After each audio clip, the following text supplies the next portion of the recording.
Hello guys, Assalamu alaikum to all my viewers of Asia, Middle East and Europe. How are you and कैसे हैं आप सब? I Nadar Ali Khan Isran और आज जो का हमारा जो टॉपिक है वो है branches of physics, class 9 chapter number 1 physical quantities and measurement. हमने पहले टॉपिक में पढ़ा था, अगले लेक्चर में अपने में इंट्रोडक्शन टू फिजिक्स। अभी हम पढ़ेंगे फिजिक्स की ब्रांचेस ऑफ फिजिक्स। अब इसकी जो पहली ब्रांच है वो है मैकेनिक्स। अभी मैकेनिक्स में हम study of motion of bodies under the action of force पढ़ते हैं और उसके जो इफेक्ट्स हैं और उसके जो काजेज हैं वो हम किस में पढ़ते हैं? मैकेनिक्स में पढ़ते हैं। जैसे आपने देखा होगा कि हमारी जो अर्थ है वो भी एक मोशन में है, वो किस उसके आखिर इफेक्ट्स क्या हैं या उसके कौन से सबब हैं जिससे ये मोशन में है। जैसे आप ये देख रहे हैं, एक ये बाइसाइकिल है, अगर ये यहाँ से लेकर यहाँ तक कोई भी डिस्टेंस तय करेगी तो जाहिर तौर इसकी कोई ना कोई एक्सीलरेशन तो होगी, वरना इस मोशन का क्या सबब था और इसके इफेक्ट्स क्या थे, जो भी हो हम इस मैकेनिक्स में पढ़ते हैं। आगे जाके हम इसके बारे में और मजीद पढ़ेंगे। और इसकी जो दूसरी ब्रांच है वो है इलेक्ट्रिसिटी। अभी जो हम इलेक्ट्रिसिटी में पढ़ते हैं वो हम पढ़ते हैं प्रॉपर्टीज ऑफ इलेक्ट्रिक चार्जेस के बारे में पढ़ते हैं। ठीक है, इलेक्ट्रिक चार्जेस अभी जो हमारी होती है पॉजिटिव चार्ज और नेगेटिव चार्जेस जो हमारी होती हैं रेस्ट में भी होती हैं और मोशन में भी होती है। जब हमारी चार्ज रेस्ट में हो तो उसमें किसी भी किस्म का करंट मौजूद नहीं होता। जब हमारी चार्ज मोशन में हो तो उसमें इलेक्ट्रिसिटी होती है। जैसा कि आप एक बैटरी ले लें, अगर वो मेरे हाथ में तो वो क्या है, मोशन की हालत में है, तो उसमें किसी भी किस्म की इलेक्ट्रिसिटी नहीं है। जब मैं उसमें दो वायर कनेक्ट करूंगा किसी भी चीज को जलाने के लिए तो उसमें क्या हो जाएगा, करंट पैदा हो जाएगा। Means the charges are in motion, या ना अभी हम नहीं कह सकते कि वो रेस्ट की हालत में है। इलेक्ट्रिसिटी का जो ताल्लुक है हमारा वो इलेक्ट्रोमैग्नेटिज्म से भी है, इलेक्ट्रोमैग्नेटिक्स भी है। इसमें भी जो है हम इलेक्ट्रिसिटी के बारे में पढ़ते हैं। तो यहाँ पे मैं आपको ये भी समझाता चलूं। देखिए, अगर ये एक वायर है, ठीक है, इसमें से हम अगर करंट को गुजारेंगे तो उसमें एक फील्ड बन जाएगी। जैसे आप मैग्नेटिक को ले लें, अगर हम उसके करीब ऐसे कोई भी चीज लाते हैं तो वो उसको उसकी तरफ क्या करती, अट्रैक्ट करती है। तो मन उसके जो इर्द गिर्द थी एक इलेक्ट्रिक फील्ड थी। किसकी फील्ड थी? इलेक्ट्रिक चार्जेस की फील्ड थी। अगर अब बाहर जाके पावर प्लांट्स जहाँ पे लगे हुए हमारे इलेक्ट्रिसिटी के, वहां पे भी आप इस आवाजें सुनाई देंगी किसकी, करंट के फ्लो होने की, क्योंकि वो भी अपने इर्द गिर्द एक इलेक्ट्रोमैग्नेटिक फील्ड बना दे। उसके भी उसमें भी क्या होता है, हम electricity law of relating to the electricity पढ़ते हैं उसमें। अभी हम इसकी तीसरी ब्रांच पे आ जाते हैं, क्या, हीट। अभी हीट जो है वो हमारी क्या होती है, हीट एनर्जी। हीट एनर्जी या आप उसको लाइट एनर्जी भी कहते हैं। Light energy, nature of heat, बहुत बड़ा एनर्जी का सोर्स वो हमारा सन है। और इसमें हम मोड्स ऑफ ट्रांसफरेशन पढ़ते हैं। जैसे हमारे 3 मोड्स हैं ट्रांसफरेशन ऑफ हीट के। पहला है कन्वेक्शन, दूसरा है हमारा रेडिएशन जो रेजिस्ट के थ्रू, और तीसरा है हमारा कंडक्शन।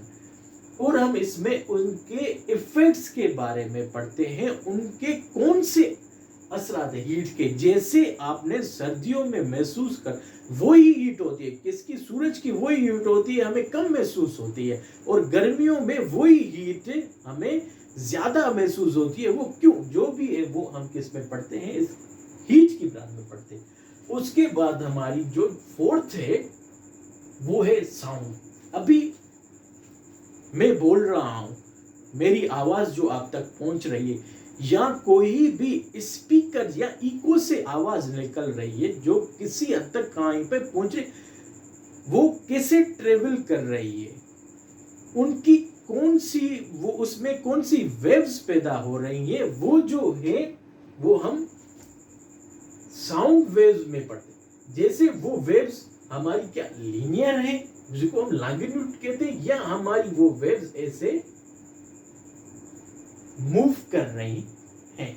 वो हवा जो है वो एक मीडियम है जो हमारी आवाज को एक जगह से दूसरी जगह तक पहुंचाती है। उसके बाद हम इसमें प्रॉपर्टीज ऑफ साउंड पढ़ते हैं। जैसे मेरी एक आवाज आप तक पहुंच रही है वोकल पाई से, या इन दो पेनों के मिलाने से एक आवाज पैदा हो रही है, प्रोड्यूस हो रही है। और इसमें हम एप्लीकेशन ऑफ साउंड पढ़ते हैं। मुख्तलिफ एप्लीकेशन ऑफ साउंड है। एक मिसाल आपको देता चलूं जो मैंने यहाँ पे लिखा है, फायर अलार्म। जब भी जहां पे आग लगती है तो वहां पे फायर अलार्म बजना शुरू हो जाता है। उसके बाद हमने ये इलेक्ट्रोमैग्नेटिक की इलेक्ट्रिसिटी से हमने डिफाइन कर दी, इसका रिलेशनशिप होता। उसके बाद हम आ जाते हैं इसकी 6 ब्रांच पे, ऑप्टिक्स। ऑप्टिक्स को हम लाइट भी कहते हैं। इसमें हम फिजिकल एस्पेक्ट्स ऑफ लाइट भी पढ़ते हैं। इसके कौन सी फॉर्म्स हैं। अगर हम लाइट को किसी भी मिरर पर लगाएंगे तो वो लाइट बेंट हो जाएगी, या हम लाइट को सीधा किसी भी ट्रांसपेरेंट मिरर में वो भी उससे बेंट हो जाएगी, वो इसमें पढ़ते हैं। और उसमें ऑप्टिक्स में हम प्रॉपर्टीज ऑफ लाइट भी पढ़ते हैं और उसकी वर्किंग भी पढ़ते हैं कि लाइट की वो किस तरह से वर्क करती है हमारी। जैसे लाइट, सन भी हमारी क्या है, एक लाइट भी है। उसके बाद हम आ जाते हैं एटॉमिक फिजिक्स। अभी एटॉमिक फिजिक्स में हम एटम्स के बारे में पढ़ते हैं। अभी आप ये देखो, ये बोर्ड भी जो है ये भी एक एटम से ही बना हुआ है। ये तो मैटर है ना, मैटर भी, ये मार्कर भी एक मैटर है। एटम इज स्मॉलेस्ट पार्टिकल, उसमें से जो भी एटम एक खुद ही स्मॉलेस्ट पार्टिकल से वो मैटर बनाते हैं। ठीक है, उसमें हम प्रॉपर्टीज पढ़ते हैं और उसकी स्ट्रक्चर के बारे में पढ़ते हैं। स्ट्रक्चर मतलब किसी चीज को उसमें बनावट देना। अभी उसकी 8 पे आ जाते हैं हम ब्रांच पे, उसमें हम क्या, न्यूक्लियर फिजिक्स। न्यूक्लियर फिजिक्स में हम न्यूक्लियाई के बारे में पढ़ते हैं। न्यूक्लियाई जो है हमारी न्यूक्लियाई,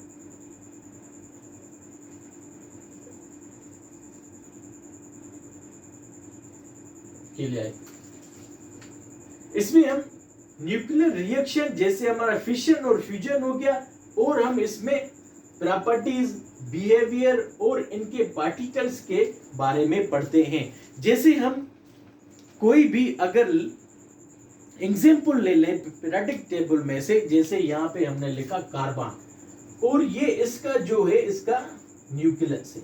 ये इसके न्यूक्लियस में 6 प्रोटॉन होते हैं और इसके बाहर जो है इसके ऑर्बिट में क्या होते हैं, 6 इलेक्ट्रॉन्स होते हैं। अब इनकी जो भी बिहेवियर पार्टिकल्स वो हम किस में पढ़ते हैं, न्यूक्लियर फिजिक्स में पढ़ते हैं।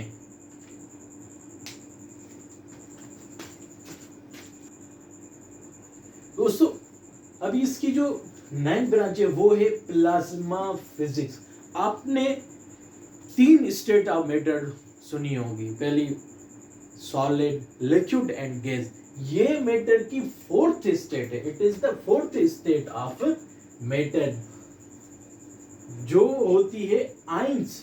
Ions they are basically particle, positive और नेगेटिव हमारे जो होते हैं वो पार्टिकल्स होते हैं। जैसे आपने वो कैसे पैदा होते हैं और उनकी खासियतें या प्रॉपर्टीज क्या है वो हम इसमें पढ़ते हैं प्लाज्मा फिजिक्स में। आपने ज्यादातर तो वेल्डिंग वाले को तो देखा होगा, किसी भी चीज को जोड़ने के लिए जो वो इस्तेमाल करता है इंस्ट्रूमेंट, और इसमें से जो भी स्पार्कल्स निकलती हैं, चिंगारियां, उसको हम क्या कहते हैं, प्लाज्मा फिजिक्स का एक वो मिसाल है, आइंस कहते हैं। अभी 10 जो हमारी ब्रांच है वो है जियो फिजिक्स। अभी मैंने जियो की माना ही है अर्थ। अभी जियो फिजिक्स में हम इंटरनल स्ट्रक्चर ऑफ अर्थ पढ़ते हैं। अर्थ के अंदरूनी जो उसकी बनावट है उसके बारे में हम पढ़ते हैं। जैसे हमारे कभी कभी आपने सुना होगा अर्थ कोई कैसे आते हैं और कैसे मौसम का बदलना, सब जो है ना वो हम इसमें पढ़ते हैं जियो फिजिक्स में। इसके बाद जो इसकी और ब्रांच है वो है एस्ट्रो फिजिक्स। अभी हम जो एस्ट्रोफिजिक्स में पढ़ते हैं वो हेवनली बॉडीज के बारे में पढ़ते हैं, जो आपने ऊपर स्पेस में देखी होंगी, जैसे हमारी गैलेक्सीज हो गई, स्टार्स हो गए, मेट्रोइड्स हो गए, जो भी उनकी बनावटें हैं, उनके बिहेवियर्स हैं, वो हम किस में पढ़ते हैं, एस्ट्रोफिजिक्स में। आई होप मेरा ये लेक्चर आपको पसंद आ गया होगा। तब तक के लिए अल्लाह हाफिज़। मेरा चैनल सब्सक्राइब करना, कमेंट करना ना भूलिएगा। थैंक्स।